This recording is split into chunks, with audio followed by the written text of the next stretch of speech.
guess it's probably better to say good afternoon instead of good morning. I hope y'all have had some good discussions and good dialogue this morning. We're going to kind of give you just a real quick overview of the high school before we go out there.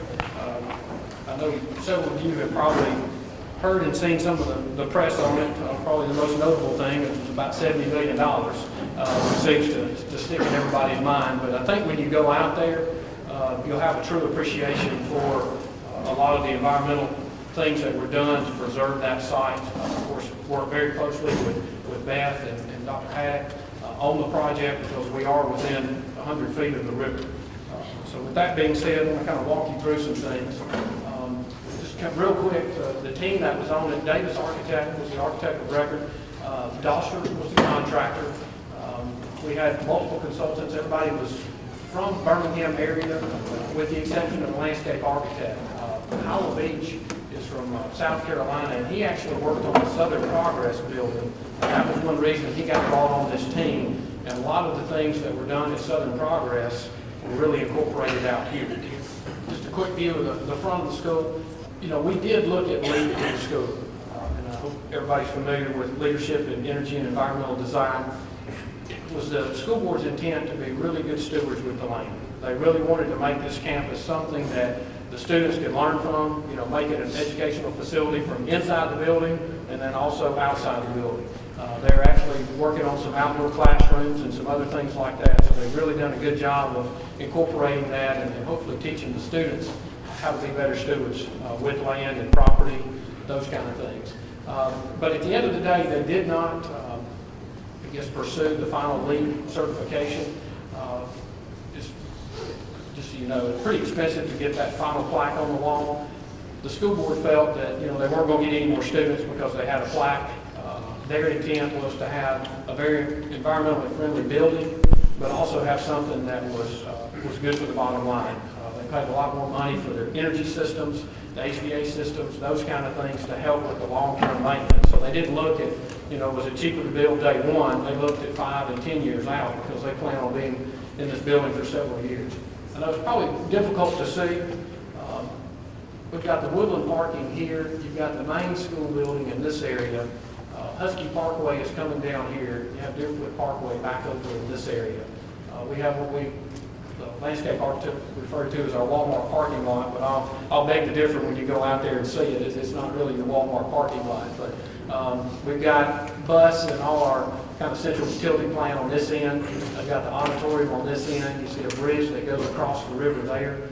We utilized some existing floodplain area and created ball fields in that. Very minimal grading, mainly just cleaned it up a little bit and put some sod on it. This is a view from one of the third or fourth story of the school. As you see, you look out, you've got 2 wings. There's one wing there, another wing there. We had some pretty tight requirements on the contractor. There was an $8,000 a tree penalty for marked trees that were made to remain. So the owner took that very seriously. We had a couple that got damaged, but very few. Doster did an excellent job working on this site and protecting those trees. Again, I apologize, it's probably hard to see. When you do a project like this and you're really pursuing LEED and low impact development, you really need to have a very defined clearing plan. We had it staked out. There was, you'll see some pictures here in a minute. We had double row of chain link fencing in some areas where protected trees were, because if you don't have it quarantined off, somebody is going to run through it with a ball. So we really did some things to try to keep the contractor to preserve the site. One of the things that was unique is because it was so hard to get back behind the building with the river being there, they actually built the school from back to front. So they started building the wings out, coming up, and then actually started walking towards the front of the school. Again, this is one area here. You can see we've got a retaining wall going up here. You can see some trees there. They actually had an island in the middle. This is the bus parking lot. You've got your gymnasium there.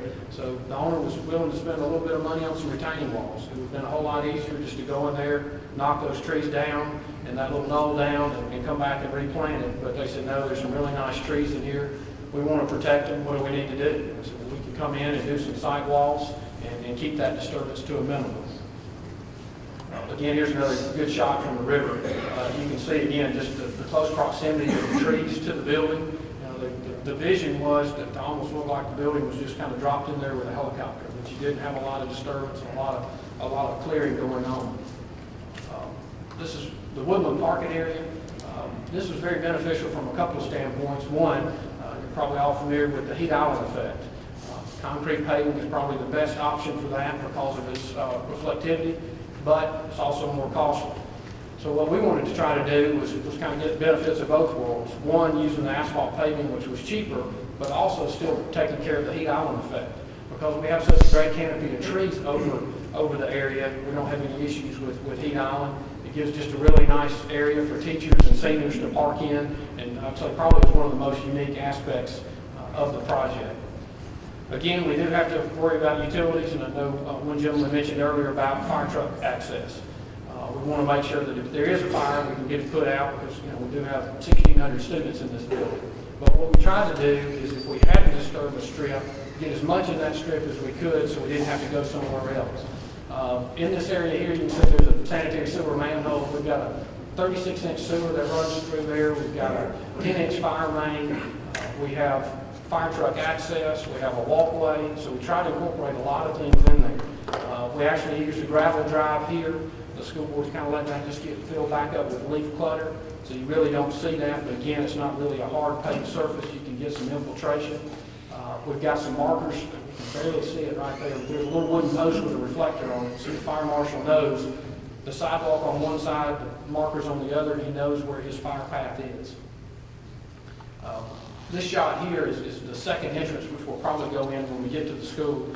You have the woodland parking on this side, some more woodland there, and the school's back in the distance. Hopefully my slides are right. You can see during construction, very minimal disturbance. This is the same shot after it was built. So you can see, if you put those type of constraints on the contractor, that they'll build it. You just have to work hand in hand with the contractor. You have to have an owner that's willing to step up to the plate and say, yes, these things are important, and here's what we're going to do in the specifications, whether it be, sometimes you have to incentivize by making penalties, if you're taking out the trees. We used our detention system in a couple of different manners. One, we wanted to handle, Trussville has the code for the 100-year storm, so we have a 100-year, 24-hour event. The $100-year storm is contained in this pond for all the parking lots. We have the majority of the parking lots, and the entire building goes to this pond. We have 8 feet of dead storage in the pond, which you see there now. That water is drawn out during hot summer months for irrigation, so we're not having to go back to the municipal water system to draw irrigation out.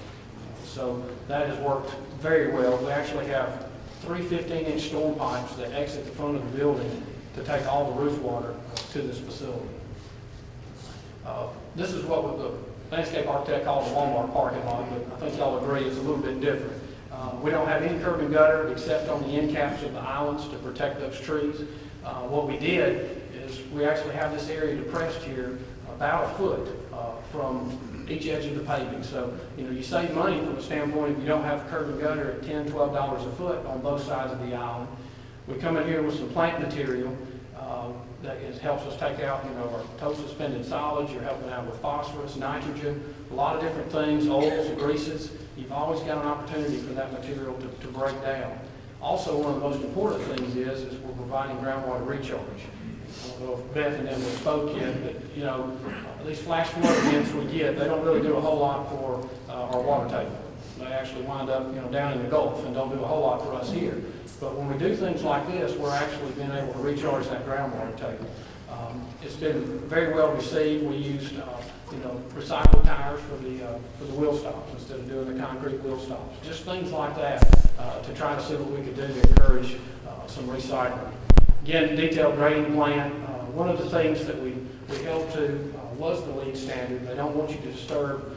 On your major roadways, you have a tolerance of 40 feet behind the back of curb that you can disturb. But in some of the parking lots, you can only get 10 to 15 feet outside of that. So when you come in the very first entrance, there's a retaining wall that runs right along this area. Again, it's been a whole lot easier just to slope it back, but we would have cleared probably another 100 feet up that hillside. Instead, we come in with a 6, 8 foot tall retaining wall and are able to preserve all that.